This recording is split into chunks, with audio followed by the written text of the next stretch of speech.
Hello दोस्तों। आज हमारे चैनल में फिर से आपका स्वागत है एक नई कहानी के साथ।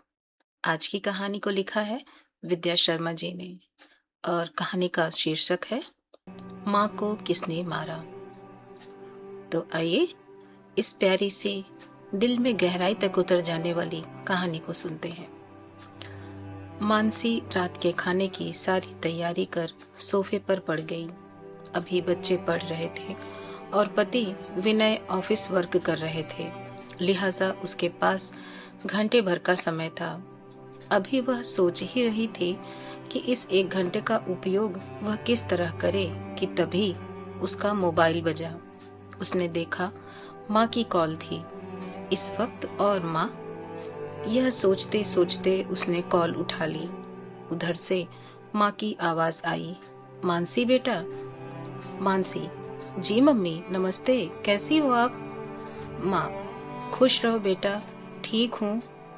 माँ मानसी का हालचाल पूछने लगी, फिर बच्चे और पति। मानसी समझ गई कि फिर कोई बात हुई है जो माँ उसे बताना चाह रही है पर बता नहीं पा रही है। धीरे धीरे माँ की आवाज भारी हो रही थी। उस आवाज में बेचैनी और दर्द दोनों था। फिर मानसी ने सीधे पूछा, माँ क्या बात है, किसी ने कुछ कहा क्या? अब की बार माँ की घुटी सी आवाज फपक पड़ी। मानसी, माँ कुछ बताओगी प्लीज? फोन के उस पार मानसी की माँ अपनी हिचकियों के बीच खुद को संयत कर कुछ कहने की कोशिश कर रही थी पर जुबान साथ नहीं दे रही थी। मानसी कुछ देर चुप रहने के बाद बोली, माँ प्लीज बताओ ना क्या हुआ? मानसी की माँ, बेटा आज तेरी छोटी भाभी ने मुझे कहा, मम्मी जी पापा तो आपको छोड़ दे रहे हैं तो आप यहाँ क्यों रह रही हैं? हमारी भी जिंदगी है, लोग क्या कहेंगे? और फिर बच्चों के ऊपर बुरा असर भी तो पड़ेगा। आप किसी आश्रम में क्यों नहीं चली जाती? पर आप जाएंगी भी तो क्यों? आपसे बेटों की कमाई का मोह जो नहीं छोड़ा जाता। यह सुनकर मानसी का सर से लेकर पांव तक हिल गई। फोन कब कटा उसे पता ही नहीं चला। यह कोई नई बात नहीं थी उसके लिए। उसकी तीनों भाभियां उसकी माँ के साथ बहुत बुरा व्यवहार करती थीं, बात बात पर ताने देती, उनका ख्याल भी नहीं रखती थीं। मानसी की माँ बेटी से कभी कुछ कह सुनकर अपना जी हल्का कर लेती। अपना पत्नी धर्म निभाने के बाद भी मानसी के पिता ने उसकी माँ को कभी सम्मान नहीं दिया। परिवार की बदनामी ना हो, बच्चों को लोग ताने ना दें, यही सोचकर मानसी की माँ सब चुपचाप सहन कर जाती। और करती भी क्या? गांव की सीधी साधी अनपढ़ लड़की जिसका ब्याह 13 वर्ष की आयु में ही कर दिया गया था, ससुराल से अर्थी निकले यही सीख लेकर आई थी। पति कैसा भी हो परमेश्वर होता है, इस बात को जिंदगी भर गांठ बांध कर रखा। कभी कोई ख्वाहिश नहीं की और ना ही कभी कोई शिकायत। कहने को 3 बहू बेटे, पर ऐसा कोई नहीं जो उनको समझता। अकेले में तो कभी मानसी से बातें कर लेती और फिर सब भूलकर लगी रहती घर को सजाने और संवारने में। मानसी सब कुछ बचपन से देखती आ रही थी। शादी के बाद दूसरे शहर में आने से उसका माँ के पास जाना बहुत कम हो गया। वह गर्मी की छुट्टियों में ही आ पाती थी, वह भी कुछ दिनों के लिए ही। जब वह जाती तो भाभियां बड़े प्यार और सम्मान से मिलती। मायका का रिश्ता खराब ना हो यही सोचकर मानसी चुप रह जाती और हमेशा माँ को ही समझाती कि माँ सब ठीक हो जाएगा। पर कहाँ ठीक हुआ कुछ। वह खुद 2 बच्चों की माँ बन गई, पर उसकी माँ वो तो आज भी वही थी। यही सोचते सोचते मानसी बेचैन हो गई। उसे खुद से घिन आने लगी। वह सोचने लगी, आखिर माँ उसे सब बताती तो थी, पर उसने क्या किया सिवाय झूठे दिलासे के? सभी भाइयों से क्यों नहीं पूछा कि माँ के साथ ऐसा व्यवहार क्यों? वह इतनी स्वार्थी कब और कैसे हो गई? जो लोग उसकी माँ की इज्जत नहीं करते, उसकी क्या करेंगे? अचानक मानसी के 12 वर्षीय बेटे ने उसे हिलाया। मम्मी मम्मी, क्या हुआ? अब पसीने से तर हो गई हो, क्या हो गया? विनय भी तब तक आए। उन्हें लगा शायद गर्मी की वजह से तबीयत बिगड़ गई होगी। मानसी की 15 वर्षीय बेटी मुग्धा पानी में ग्लूकोज घोलकर लाई। उसे पीकर उसे कुछ राहत मिली। विनय ने कनखियों से बच्चों की ओर देखा और मुस्कुराते हुए कहा, चलो आज मैं रोटियां बना देता हूँ।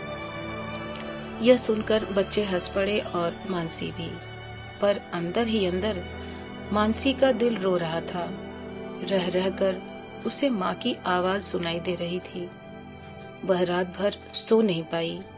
अगले दिन उठी और बच्चों को जल्दी जल्दी स्कूल भेजा और विनय के ऑफिस निकलते ही वह मोबाइल लेकर तुरंत माँ को कॉल करने लगी। उधर से आवाज आई, बेटा मानसी। मानसी, सॉरी माँ, मैंने आपके लिए कभी कुछ नहीं सोचा।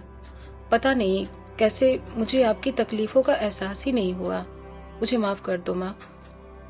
माँ, अरे पगली, क्या बोले जा रही है? मानसी, नहीं माँ, मैं सच कह रही हूँ, पर अब नहीं। अब आप वहां नहीं रहोगी। मैं आज ही सबसे बात करके आपको अपने पास ले आऊंगी और विनय भी मान जाएंगे, मुझे यकीन है। माँ, नहीं बेटा, बेटे के घर का तो पानी भी नहीं पीते, तो कैसे रह सकती हूँ तेरे घर? मानसी, माँ किस जमाने में रहती हो? अब ऐसा कुछ भी नहीं है, बेटा बेटी सब बराबर है यहाँ। माँ, नहीं मानसी, इस उम्र में मेरी जगह हंसाई कराएगी क्या? मानसी, नहीं माँ, अब आप कुछ नहीं बोलोगी, मैंने फैसला कर लिया है। माँ, बेटा मानसी, मेरी बात तो समझ, मैं तेरे घर नहीं रह सकती। और फोन कट गया। मानसी अपने तीनों भाइयों और भाभियों को बताना चाहती थी कि वो आ रही है, तो उसने उन्हें फोन करके अपने आने की बात बताई और यह भी बताया कि अब वह माँ को अपने पास ले आएगी और वह घर लाने के लिए सारी तैयारी कर रही है। मानसी के इस फैसले से उसके मायके में मानो कोहराम ही मच गया था और मानसी की माँ की तकलीफें भी बढ़ गई थीं। आज बहुओं ने खाना नहीं दिया। बोली, जब बेटी आए तभी खाना, हम तो दुश्मन हैं, हमारी शिकायत करती रहती हैं। जाने क्या नमक मिर्च लगाकर बताया है जो बड़ी जीजी इतना नाराज हो गई हैं। अरे ले जाएं, जब घर में यही सब कलह होगी तब उनको समझ में आएगा। भला बेटी के घर में कोई माँ रहती है, दामाद जी क्या सोचेंगे, इतना भी नहीं समझा माँ जी ने। मानसी की माँ इन तीर से भी ज्यादा नुकीले शब्द बाणों को अपने दिल पर सजाए जा रही थी और उनसे मिले गहरे घाव के दर्द से कराह रही थी। नहीं नहीं, मैं अपनी बेटी का ससुराल नहीं बिगड़ने दूंगी और मायका भी नहीं बिगड़ने दूंगी। हाँ, कुछ भी नहीं बिगड़ने दूंगी, अपने जीते जी कुछ भी नहीं बिगड़ने दूंगी। और ऐसा कहते वक्त उनके चेहरे पर जो भाव था वो शायद पहले कभी नहीं था। उधर मानसी शाम का इंतजार करने लगी। उसने अपने पति विनय से भी बात करनी थी। टिकट तो उसने करवा रखा था और यह भी तय कर लिया कि अगर विनय नहीं माने तो वह माँ को लेकर अलग रहेगी। शाम को विनय आया तो मानसी ने सारी बात बताई और बिना किसी पूछताछ के विनय मान गए। वहां कुछ बवाल ना हो इसलिए वह भी उसके साथ जाने को तैयार हो गए। अगले दिन शाम को ट्रेन पकड़नी थी। मानसी सब तैयारी कर चुकी थी। उसके मन में हजारों सवाल जवाब आ और जा रहे थे। जिन भाइयों ने उसे इतना प्यार और सम्मान दिया, उन्होंने उसकी माँ का क्या हाल कर दिया है। कभी उठती, कभी बैठती। ऊपर से मानसी सामान्य दिखने की कोशिश करती रही पर अंदर ही अंदर घुट रही थी। भावनाओं का तूफान उसे अंदर तक हिलाए जा रहा था। उसे कुछ समझ नहीं आ रहा था कि वह क्या करे और क्या ना करे। तभी उसका मोबाइल बजा। छोटे भाई का नंबर था। मन ही मन मानसी बुदबुदाई, अब किस लिए फोन कर रहा है, और फोन काट दिया। लेकिन मोबाइल दोबारा बजा तो विनय ने कहा, मानसी, फोन उठाओ। तब मानसी ने कॉल उठाई। इससे पहले कि वह कुछ बोलती, उधर से आवाज आई, मानसी दीदी, माँ। मानसी हड़बड़ाते हुए, माँ? क्या हुआ माँ को? भाई बोलो ना, क्या हुआ माँ को? दीदी, माँ हमें छोड़कर चली गई। सुबह से जाने क्या बड़बड़ा रही थी। कुछ नहीं बिगड़ने दूंगी, न मायका न ससुराल। और यही बोलते हुए वह घर से चली गई। हमने बहुत ढूंढा पर नहीं मिली।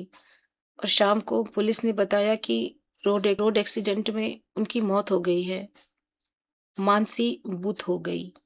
मोबाइल उसके हाथ से छूट गया और मानसी वहीं पर धड़ाम से जा गिरी। विनय समझ गए कि कुछ अनहोनी हो गई है। मानसी को उठाकर सोफे पर बैठाया और पानी पिलाया, पर मानसी तो जैसे बेजान हो चुकी थी। डॉक्टर आया तो इंजेक्शन दिया और मानसी को थोड़ा आराम हुआ। विनय दूसरे कमरे में जाकर मानसी के घर फोन लगाते हैं और सारी बात पता करते हैं, पर यह उसके घर का मसला है यह सोचकर वह चुप रह जाते हैं। थोड़ी देर में मानसी उठ बैठी और बोली, चलो विनय, जल्दी चलो, मुझे घर चलना है। विनय बोले, मानसी तुम ठीक नहीं हो।